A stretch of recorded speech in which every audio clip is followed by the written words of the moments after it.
The billionaire CEO sat at a charity concert out of courtesy until two little girls took the stage and sang a song that shattered his entire past.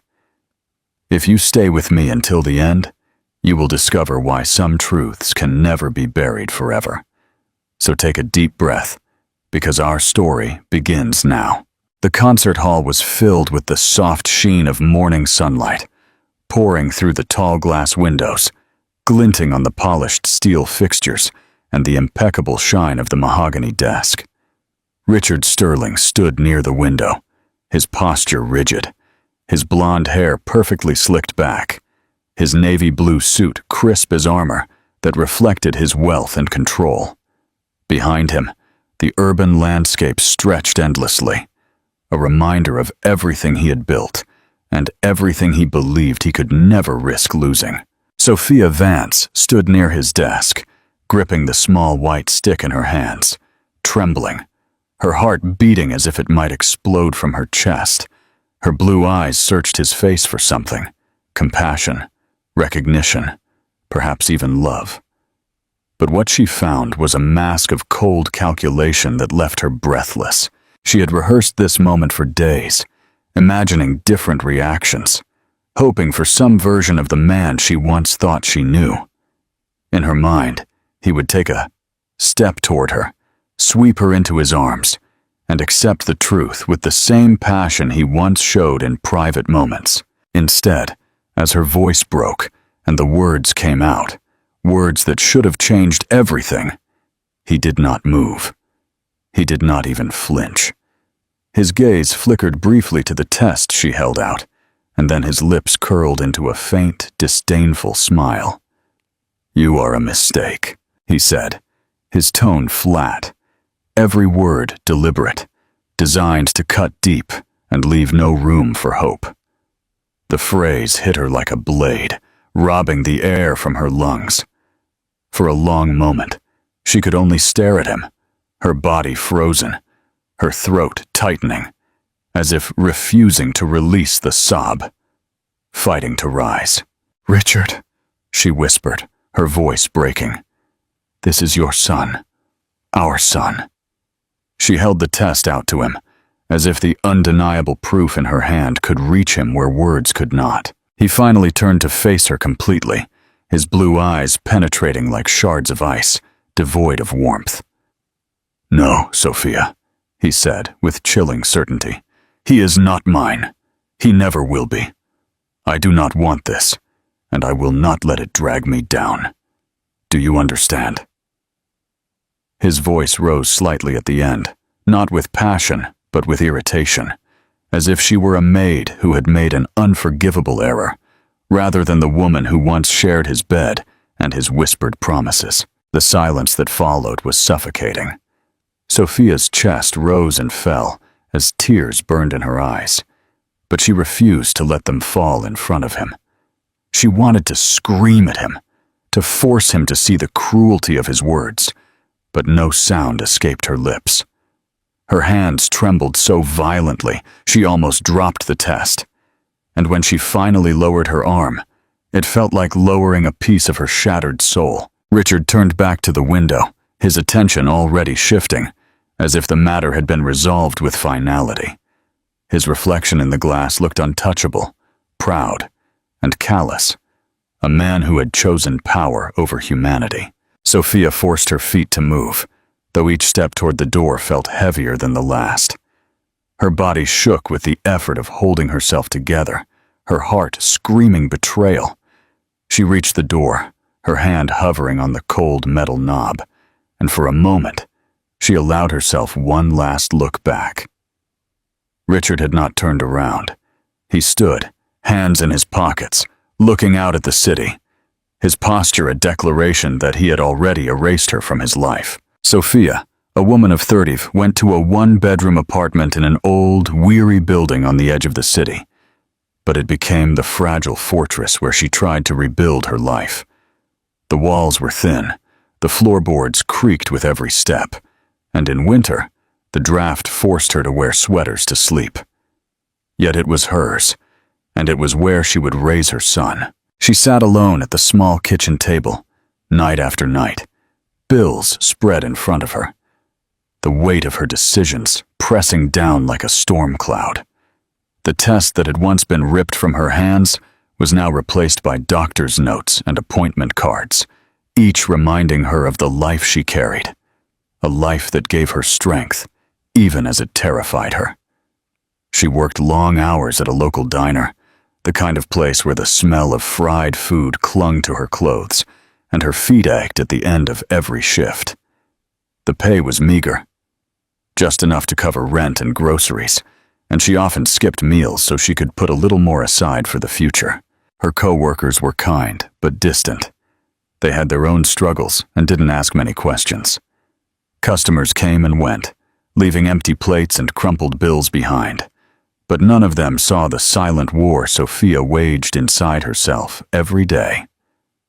Her body grew heavier as the months passed, her ankles swelling after hours of standing. Yet she persevered, unwilling to let the exhaustion or the loneliness break her resolve.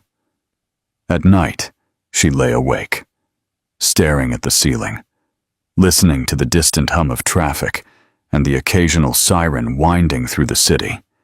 Fear gnawed at her constantly. What if she got sick? If she lost her job? If she couldn't provide for the child who was already more real to her than anything else in the world? Sometimes, she buried her face in her pillow and cried until her chest ached. But she never allowed herself to completely give in. She whispered softly to her unborn baby, her voice trembling but determined, promising love, security, and a future she had no idea how to build. Those whispered promises became her anchor, a fragile thread pulling her through the darkest nights. Her parents lived far away, and she hadn't told them. The shame was too heavy, the thought of hearing their disappointment unbearable. Friends from her old life had also faded away, swept up in their own relationships, their own ambitions, leaving Sophia to face her new reality in silence. The loneliness became her constant companion, a shadow that followed her every step of the day. Yet even in her solitude, she discovered a resilience she never knew she possessed. Every small kick she felt inside her reminded her that she wasn't truly alone, that her struggle wasn't just for herself, but for the tiny life that depended entirely on her. The first time she heard the baby's heartbeat, she collapsed in the sterile white room of the clinic, tears streaming freely as she pressed her hands over her stomach. The sound was fast, fragile, yet impossibly strong, filling the space with proof that no rejection, no cruelty, no denial could erase this existence. She walked home that day in the cold rain, soaked to the skin, but she carried within her a warmth she couldn't describe. That heartbeat became the rhythm of her days, echoing in her mind when exhaustion threatened to consume her, a reminder that the fight was worth it. Sophia's world had grown smaller, her circle tighter, but her purpose grew larger with each passing day. She no longer measured her life in shifts and paychecks, but in quiet moments of connection with the child she had not yet met. Every pain, every sacrifice, every tear became part of the foundation she was laying for the future. Richard's words still haunted her, cutting deep into her memory. But they no longer defined her. She was determined to prove, if only to herself and the life within her, that what he had called a mistake would one day become her greatest triumph. The night Sophia went into labor was one she would never forget, a storm both inside and outside her body. The sky was heavy with dark clouds, and rain lashed against the windows of her small apartment as she fought to breathe through the first waves of pain. She gripped the edge of the worn kitchen table, her knuckles white, her legs trembling beneath her as another contraction ripped through her. For a moment, she thought she could manage alone, but the intensity built so rapidly that fear gripped her chest. With trembling hands, she called a taxi, grabbing her bag as she stumbled out into the wet night, water soaking her shoes, the city lights blurring in her vision as she fought the escalating agony. The hospital was a blur of harsh lights, urgent voices, and beeping machines. Nurses quickly guided her to a room, their words calm yet insistent, as they settled her onto the bed and attached monitors to her body. She felt small in the sterile environment, overwhelmed by the chaos. Yet within her was a strength she couldn't explain. The hours stretched like minutes and centuries all at once. She screamed, cried, prayed, and gritted her teeth until finally, in the midst of the chaos, she heard the first fragile cry of new life pierce the noise. The sound was sharp, insistent, and so beautiful that tears instantly filled her eyes. The doctor announced it was a boy, and moments later, a small, wrinkled bundle was placed in her arms. Trembling, Sophia looked at him, her chest heaving, her tears falling onto his soft blonde hair, his tiny fists clenched, his cry echoing in the room. And when his eyes opened for the first time, she was speechless. They were the same penetrating blue as Richard's, a mirror that brought back all the pain. But in this moment, those eyes belonged only to her son. She whispered his name, Leo, as if it were a prayer, her lips trembling as she said it again and again until it became real. The name felt right, solid, and strong, as if he would carry it forward through a world that would not always be kind. Holding him against her chest, she felt the rhythm of his tiny heartbeat, fast and determined. And for the first time since Richard had rejected her, she felt whole again. The exhaustion of labor weighed on her like a heavy blanket, but the warmth of Leo's body gave her the strength to remain awake, to memorize every detail of his face, the softness of his skin, the faint smell of new life that clung to him. As the room quieted, the machine settling to a steady beat, and the nurses retreating to give them space, Sophia allowed herself to breathe. She touched a finger to Leo's cheek, marveling at the miracle in her arms. All the loneliness, the hunger, the exhaustion of the past months melted into insignificance in the presence of this child. He was proof that she had endured, that she had chosen love over despair. She lowered her head, pressing her lips gently to his forehead, and whispered promises she intended to keep for the rest of her life. She promised he would never feel unwanted, never know the pain of rejection, never believe he was a mistake. The storm outside still raged, rain beating against the hospital windows, but Sophia no longer felt afraid. In her arms, she held not just her son, but her future. A light that burned brighter than the darkness that had haunted her for so long. As she drifted into an exhausted sleep, Leo nestled against her. She knew with absolute certainty that whatever hardships lay ahead, she would face them all. For him, she would survive anything. 2. The empty throne and the sea collision. Richard Sterling had spent the last 6 years building an empire grander than even he had once dreamed. Yet every new success left him emptier than the last. His blonde hair was immaculately styled for every magazine feature, and his penetrating blue eyes made him the image of control. Behind the facade was a man who couldn't find peace in anything he owned. His penthouse was lined with glistening glass, the floors gleaming, the rooms filled with everything a man of his wealth could desire. Yet the silence at night was deafening. He attended parties where the champagne never stopped flowing, and women in shimmering dresses hung on his arm. But when the night ended and the lights dimmed, he always returned to an apartment that felt colder than ice. The acquisition of his new yacht, the Sterling, had been his latest indulgence. A vast vessel worth millions, equipped with marble countertops, private cabins, and a crew trained to anticipate his every whim. To the world, It was another symbol of his power, a floating palace where he could entertain clients or lovers, where he could remind everyone that he was a man above all others. But for Richard, the yacht was little more than another distraction, something he hoped could fill the space inside him. He invited women aboard, served them wine, and laughed at their jokes, yet he always found himself looking past them, toward the horizon, with a gnawing sense that he was chasing something he could never catch. He told himself that solitude was the price of greatness. He convinced himself that sacrifices had to be made, that emotions only made men weak. Yet sometimes, late at night, when the city outside his window was quiet, and he could no longer bury himself in work, he heard the echo of his own words spoken years ago. "You are a mistake." The phrase returned unbidden, carrying with it a sharp pain he tried to drown in alcohol and business meetings.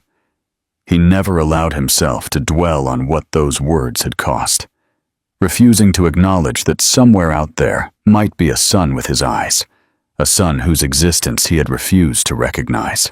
Meanwhile, Sophia was living in a very different world, raising Leo in a modest apartment, with creaking stairs and peeling paint.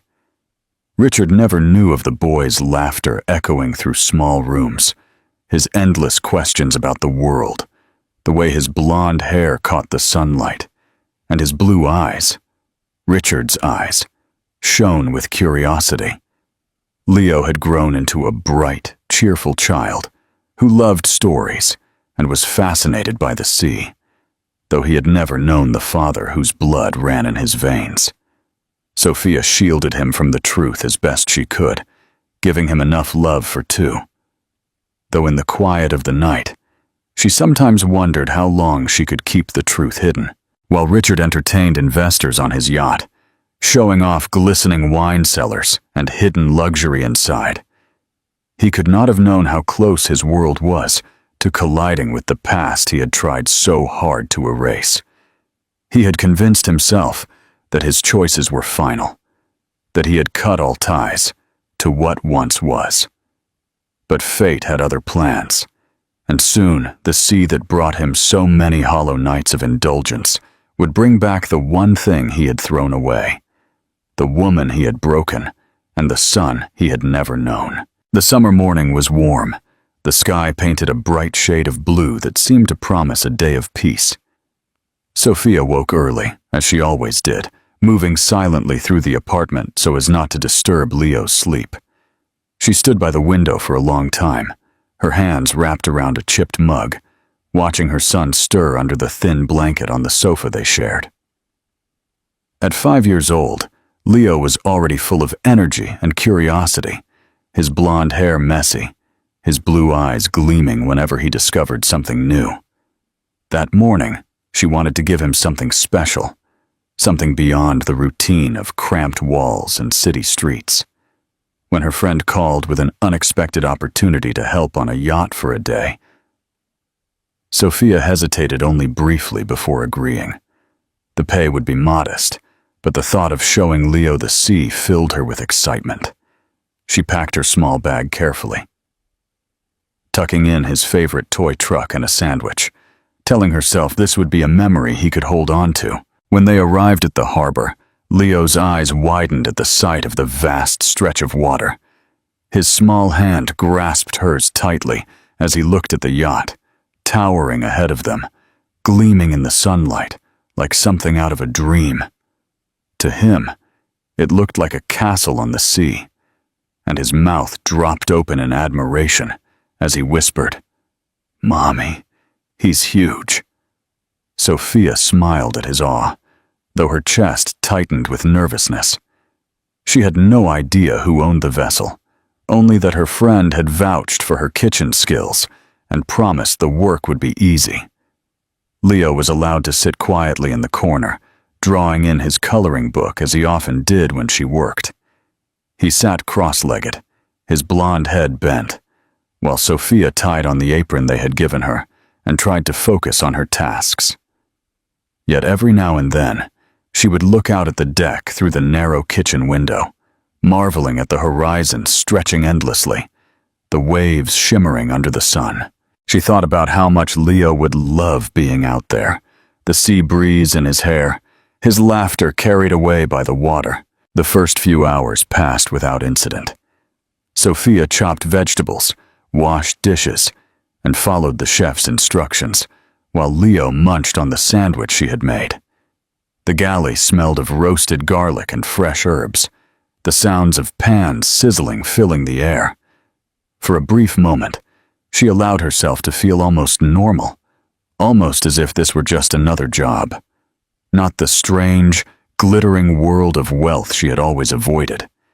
She told herself she would finish the day, collect her pay, and leave with Leo, both carrying the memory of the ocean in their hearts.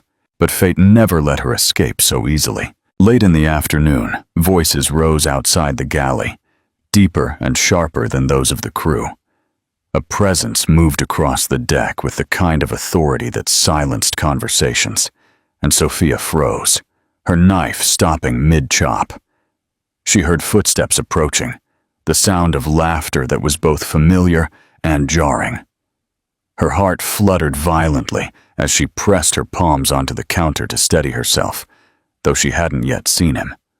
Leo, oblivious, had moved closer to the doorway, his coloring book in hand. He leaned forward, his blue eyes wide with curiosity, as he watched the man stride onto the deck. Sophia followed her son's gaze, and when her eyes fell upon the tall figure, blonde hair catching the sunlight, penetrating blue eyes, her breath caught in her throat. Richard Sterling was less than 10 feet away, his custom white shirt crisp against his tanned skin, his confident stride commanding the space as if the yacht itself were his throne. Sophia's body stiffened, her stomach clenching, as if the floor beneath her had disappeared. She had spent years building a life without him, raising Leo in the shadow of his absence. And now, here he was, as sharp and imposing as the day he had rejected her. Her first instinct was to pull Leo away, to shield him from Richard's gaze, but it was too late. Leo had already stepped into the doorway, the sunlight catching the blonde in his hair, his blue eyes, Richard's eyes, staring curiously at the stranger ahead of him. In that single moment, Sophia knew the fragile wall she had built around her life was about to collapse. The past she had fought so hard to bury had risen again, and it had found her there on the sea with her son, by her side. Richard froze as his eyes landed on the small figure in the doorway. The boy couldn't have been more than 5'5", his blonde hair catching the sunlight, the exact color Richard saw in the mirror every morning. His wide, innocent blue eyes, however, were so penetratingly familiar they sent a shock down his spine. For a moment, the bustling sounds of the yacht vanished. The clinking of glasses, the chatter of guests, the steady hum of the engines, and all that remained was the boy's gaze locking onto his. Richard's chest tightened, his throat suddenly dry, as if his body already knew the truth before his mind could process it. He staggered internally, though outwardly he forced himself to remain standing, his posture betraying only the faintest hesitation. Sophia instantly appeared, her movements quick and protective, pulling Leo back against her side, as if she could shield him with the force of her body alone. Her blue eyes, those same eyes that once looked at him with love, were now sharp with warning. She held herself rigid, every line of her posture screaming that she would not let him near. Richard's lips parted, but no words came out. For the first time in years, he found himself speechless, robbed of the dominating voice that had once bent boards and politicians to his will. He had built an empire, silenced opponents, conquered every challenge that dared stand before him. Yet now he was powerless before the sight of a child who carried his face. The silence stretched unbearably, dense and suffocating. Leo looked up at Sophia with curiosity, gently tugging at her apron. "Mommy, who is that man?" he asked in a small voice, his innocence cutting through the tension like a blade. Sophia tightened her embrace, her hand trembling only slightly as she smoothed his hair. "No one important," she said, her words sharp, aimed at Richard more than at her son. Her tone was laced with bitterness, every syllable intended to remind him of what he had abandoned. Richard took a step closer, unable to stop himself, even as the weight in Sophia's gaze warned him to maintain his distance. "Sophia," he began, his voice low, husky, stripped of the authority he usually carried. "He is—" His eyes flickered to the boy and back, desperate for confirmation, even as the truth screamed in every detail of Leo's face. Sophia's expression hardened, her jaw clenching, her anger burning through her exhaustion. "Yes," she said, her voice calm but cutting, every word precise. "This is Leo, your son, the child you called a mistake." Her eyes gleamed with unshed tears, but her voice did not break. She had cried enough years ago. Now she spoke with the steel of a woman who had raised a child alone. The word hit Richard harder than any blow he had ever endured. His chest squeezed, his stomach churned, and for a moment he felt as if the deck beneath him might give way. He remembered that day in his office, the look on Sophia's face as he dismissed her, the cold certainty in his own voice as he told her she meant nothing. The memory collided with the sight of Leo, living proof of the life he had rejected, and the weight of his cruelty settled on him like lead. Leo looked between them, confusion flickering across his face as he tried to understand. "Mommy, what does he mean?" he asked softly. But Sophia knelt and touched his cheek, whispering something meant only for him. Richard couldn't hear the words, but the tenderness in her tone made him feel ashamed. She had carried it all the hardship, all the sleepless nights, all the endless exhaustion of raising a child without support, and she had done it with love. For the first time in his adult life, Richard felt small. He wanted to speak, to say he had been wrong, to beg for forgiveness, but the words tangled in his throat. Sophia stood up again, standing tall in front of him, her body positioned as a barrier between him and the boy. "You don't get to walk back into his life just because you finally saw what you chose to ignore," she said calmly, but with the force of a sentence. "You had your chance, and you threw it away." Richard's eyes burned, though no tears fell.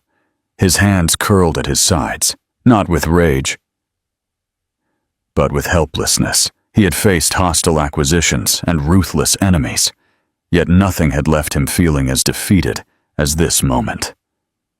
He opened his mouth, desperate to say something, anything, but the only words that came out were broken and thin.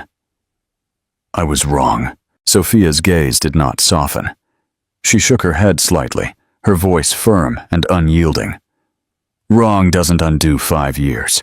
Wrong doesn't give him back the father he never had." She pulled Leo closer, and the boy leaned into her, still looking at Richard with wide, curious eyes. That look haunted him as he stood there, rooted in place.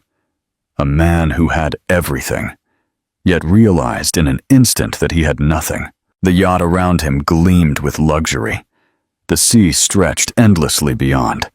But Richard had never felt more trapped, more empty, more desperate. When Sophia finally turned, guiding Leo back toward the galley, Richard remained standing on the deck, watching them, his heart pounding. The sound of his son's small voice echoed in his mind, a voice full of questions he had no right to answer. He had built his life on power and denial. But standing there, watching the woman he had broken walk away with the boy who carried his eyes, Richard Sterling felt the crushing truth. He had been the mistake, all along. 3. The path to healing, the long haul. That night, Richard sat alone in his penthouse, the city glittering below him like a field of stars. But the sight only deepened the void inside his chest. He poured himself a glass of scotch, then another. But no amount of alcohol could drown the memory of Leo's eyes looking up at him on the yacht deck. Those eyes had stripped away every shield he had built over the years, every illusion of control and invincibility, leaving him raw and shaken in a way he couldn't explain. He thought of Sophia's voice, steady and unyielding, as she named him the father of the child he had once dismissed.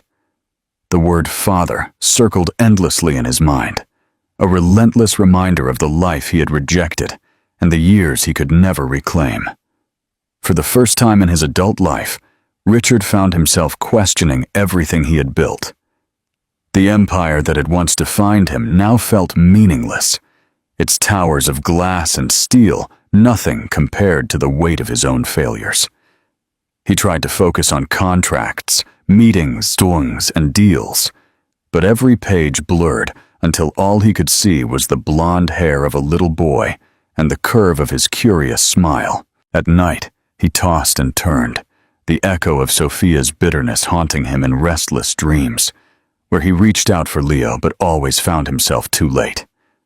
When Inez, the woman who had been his companion for the past few months, noticed his distraction, she demanded answers. Over dinner, she pressed him, her perfectly manicured fingers drumming impatiently on the table, her sharp blue eyes narrowing with irritation. Finally, Richard told her the truth, his voice rough as he admitted he had a son, that he had abandoned him, and that he had seen him for the first time only days ago. Inez's expression turned cold. She pulled her hand back, her lips tightening with disdain, and made it clear she had no interest in being linked to a man with a hidden child from his past. That night, she walked out of his apartment without looking back, and Richard did not try to stop her. Strangely, her departure did not hurt him the way it might have before. Instead, it left him facing the silence of his home with a clarity he had long avoided. He realized then how meaningless his life had become, how shallow his victories were compared to the weight of what he had abandoned. The laughter of parties, the rush of business, the thrill of power. It all crumbled when placed next to the small figure of a child who had never known him, and the woman who had carried everything in his absence. One night, unable to bear the silence any longer, he found himself outside Sophia's apartment building. It was modest, the kind of place he would have once dismissed as beneath him. Yet, as he stood there looking up at the dimly lit windows, he felt a pull stronger than any ambition he had ever pursued. He hesitated at the door, his chest tight with fear that she would slam it in his face. But eventually, he knocked. When Sophia opened the door, her face did not betray surprise, as if she had expected him sooner or later. Her expression was guarded, her arms crossed, her blue eyes sharp and wary. "I need to talk," he said, his voice stripped of its usual authority. "Please." Leo peeked out from behind her legs, his small hand gripping the fabric of her jeans. His wide eyes met Richard's, filled with curiosity, but also uncertainty, as if he sensed a tension he couldn't yet understand. Richard felt his chest tighten painfully, guilt pressing him until he could barely breathe.